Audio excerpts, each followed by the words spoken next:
Good morning, dear students. So today we will start the reading and translation of the lesson, the Browning version, and it has been written by Terence Rattigan.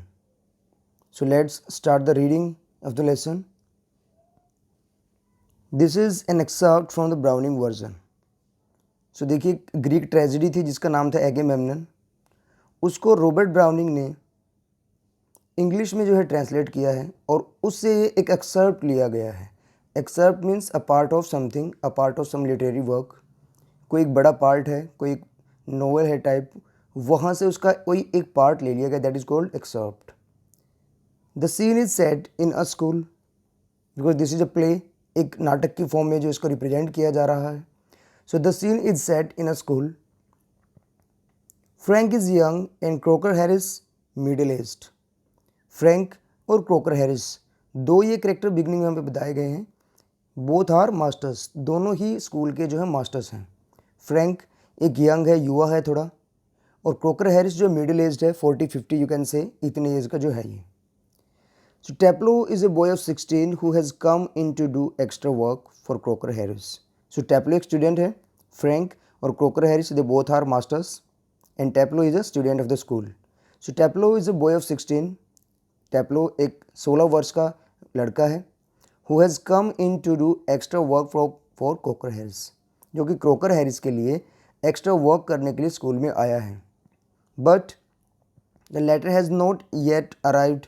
परंतु latter, so देखिए, जब हमें कोई दो चीज़ें दी होती हैं, पहले वाली को हम फॉर्मर बोलते हैं, सेकेंड वाली को लेटर बोलते हैं. सो इसमें देखिए, जैसे दो नाम दिए गए हैं, Frank and Crocker Harris. So Crocker Harris means latter है इसमें, और यदि बोला होता कि फॉर्मर, तो फ्रैंक होते.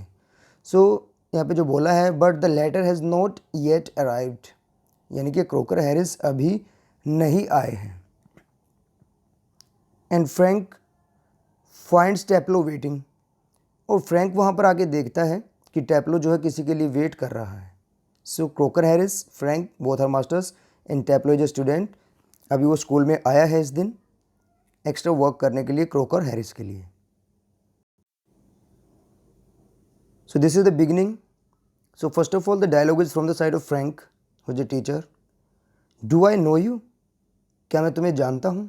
So Taplo makes a reply. No sir. नहीं सर, आप मुझे नहीं जानते. Frank. What's your name? आपका नाम क्या है? So Taplo replies. Taplo. Taplo. No, I don't. अच्छा, तुम्हारा नाम टैप्लो है, तो मैं तुम्हें नहीं जानता. You are not a scientist, I gather. Gather here refers to think. मुझे लगता है कि तुम एक साइंटिस्ट नहीं हो. सो साइंटिस्ट का यहाँ पर मीनिंग क्या है कि तुम साइंस स्ट्रीम के स्टूडेंट नहीं हो. You are not a scientist, I gather. मुझे लगता है कि तुम साइंस स्ट्रीम के स्टूडेंट नहीं हो. Taplow. No sir, I am still in lower 5th. नहीं सर, मैं अभी लोअर 5th में हूँ. देखिए, जैसे हमारे इंडिया में सिस्टम है कि 10th क्लास के बाद आप किसी भी सब्जेक्ट में जो है किसी भी फील्ड में स्पेशलाइज कर सकते हैं. जैसे कि 10th के बाद आपको नॉन मेडिकल लेनी है, मेडिकल है, कॉमर्स है. तो फ़ॉरेन में क्या है, यूरोप वाली कंट्री मोस्टली, वहाँ पर ग्रेड सिस्टम होता है. तो वहाँ पर फिक्स किया गया लोअर 5th ये जो ग्रेड है, इसको जो है क्लियर करने के बाद ही जो स्टूडेंट है वो आगे स्पेशलाइज कर सकते हैं. So he says I am still in lower 5th. I can't specialise until next term. That's to say if I have got my remove all right. So remove का मतलब यहाँ पर रिजल्ट से है, पास होने से है. सो कहते हैं कि जब तक मैं अगली टर्म में नहीं हो जाता, दैट्स टू से, सभी ऐसा कहते हैं, if I have got my remove all right. यदि मुझे अपना रिजल्ट अच्छे से मिल जाता है, यदि मैं अच्छे से पास हो जाता हूँ, तभी मैं अगली टर्म में जाके साइंस फील्ड में स्पेशलाइज कर सकता हूँ. तो सभी ऐसा कहते हैं. Don't you know if you have goat your remove. तो तुम्हें क्या अभी तक अपना रिजल्ट नहीं मिला? तुम्हें अब तक ये पता नहीं लगा कि तुम पास हो गए हो? Taplow. No sir, Mister Crocker Harris doesn't tell us the results like the other masters. No sir, Mister Crocker Harris हमें दूसरे लोगों की तरह, दूसरे टीचर्स की तरह, हमें दूसरे मास्टर्स की तरह हमें रिजल्ट नहीं बताते हैं.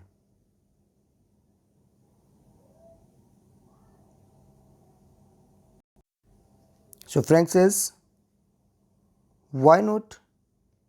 सो मिस्टर क्रोकर हैरिस हैं, वो रिजल्ट क्यों नहीं बताते हैं? टैप्लो.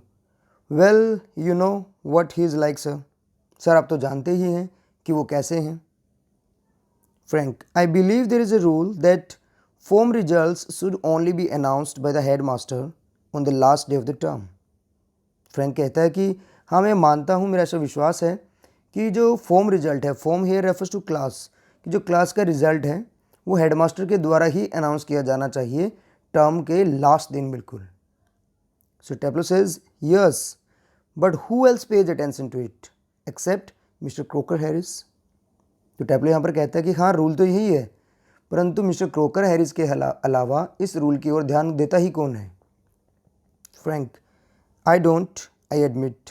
वो कहते हैं कि मैं बिल्कुल ध्यान नहीं देता इस बात की ओर, मैं मानता हूँ, स्वीकार करता हूँ। बट दैट्स नो क्राइटेरियन, परंतु ये तो कोई क्राइटेरिया नहीं है किसी टीचर को अच्छा या बुरा बताने का। मतलब ये कोई क्राइटेरिया नहीं है, मापदंड नहीं है। So you have got to wait until tomorrow to know your fate, have you. सो तुम्हें कल तक इंतज़ार करना होगा अपने भाग्य के बारे में जानने के लिए, हैव यू, कि तुम पास हो गए हो या नहीं। Yes sir. सो टेप्लो कहता है यस सर, मुझे कल तक वेट करना पड़ेगा। Frank, supposing the answer is favourable, what then. अब मान लो आंसर तुम्हारे फेवर में आ जाता है, यानी कि तुम अच्छे से पास हो जाते हो, तब। Taplow, oh science sir, of course. हाँ सर, तो बिल्कुल साइंस स्ट्रीम ही लेनी है। Frank sadly, yes we get all the slackers. हाँ, ये जो सभी निकम्मे हैं, कामचोर टाइप बच्चे हैं, वो सभी हमें ही मिलते हैं। टेप्लो प्रोटेस्टिंगली, उनकी बात का विरोध करते हुए, I am extremely interested in science sir. Sir मैं बहुत ज़्यादा इंटरेस्टेड हूँ साइंस में।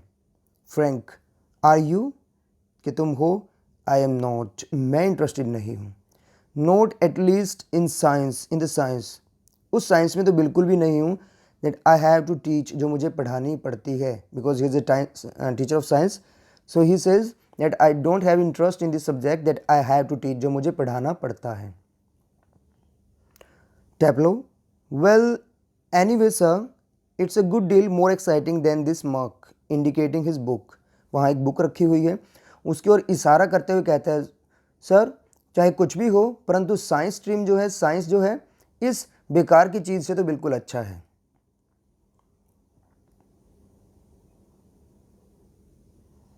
What is this muck. तो कहता है जिस बुक की ओर इशारा किया उन्होंने, ये बेकार की चीज़ है क्या। Taplow, Aeschylus sir, the Agamemnon. कहते हैं Aeschylus, this is the name of the writer, Greek tragedy writer he was. तो कहते हैं एस्किलस के द्वारा लिखी हुई book sir, the Agamemnon. And your considered view is that the Agamemnon is muck. Frank उससे पूछता है उसका टीचर, अच्छा तो तुम्हारा मानना ये है कि जो एगेमेम्नन बुक है ये बेकार की चीज़ है। Taplow, well no sir, I don't think the play is muck. नहीं सर, मैं नहीं ऐसा मानता कि ये जो प्ले है एक मक है। Exactly, I suppose in a way it's rather a good plot really. नहीं, मैं तो ऐसा मानता हूँ कि इसमें बहुत अच्छी स्टोरी है। A wife murdering her husband and all that, कि एक वाइफ है जो अपने हस्बैंड का मर्डर कर देती है और इस तरह की और चीज़ें। I only meant the way it is taught to us. मेरा तो कहने का मतलब ये था कि बुक जो है बेकार की चीज़ नहीं है, परंतु जिस तरीके से इसे हमें पढ़ाया जाता है वो तरीका बेकार है, गलत है। Just a lot of Greek words स्ट्रंग together, बहुत सारे ग्रीक वर्ड्स को जो है वहाँ पर यूज़ किया गया है। And 50 lines if you get them wrong, और यदि हम उनसे उनमें से कुछ गलत समझ जाते हैं, हमें उनमें लिखते समय या पढ़ते समय कोई गलती हो जाती है, तो उसकी पनिशमेंट की फॉर्म में हमें 50 लाइन लिखनी पड़ती हैं। तो इसलिए कहते हैं कि जिस तरीके से हमें पढ़ाया जा रहा है वो मक है, वो बकवास है। Frank, you sound a little bitter. Taplow, Taplow तुम्हारी बात में थोड़ा कड़वाहट दिखाई दे रही है, तुम थोड़ा गुस्से में लग रहे हो। Taplow, I am rather sir, sir मैं हूँ गुस्सा। कैप्टन, हाँ। सो फ्रैंक सेज, तुम्हें यहाँ पर रखा गया है पनिशमेंट के लिए। टेप्लो, नो सर, एक्स्ट्रा वर्क। नहीं सर, मुझे एक्स्ट्रा वर्क मिला है, पनिशमेंट की फॉर्म में नहीं रखा गया हूँ। Frank, extra work on the last day of school, school के लास्ट डे और एक्स्ट्रा वर्क दिया गया है। So we will continue the remaining part of this lesson in our next video. Thank you very much.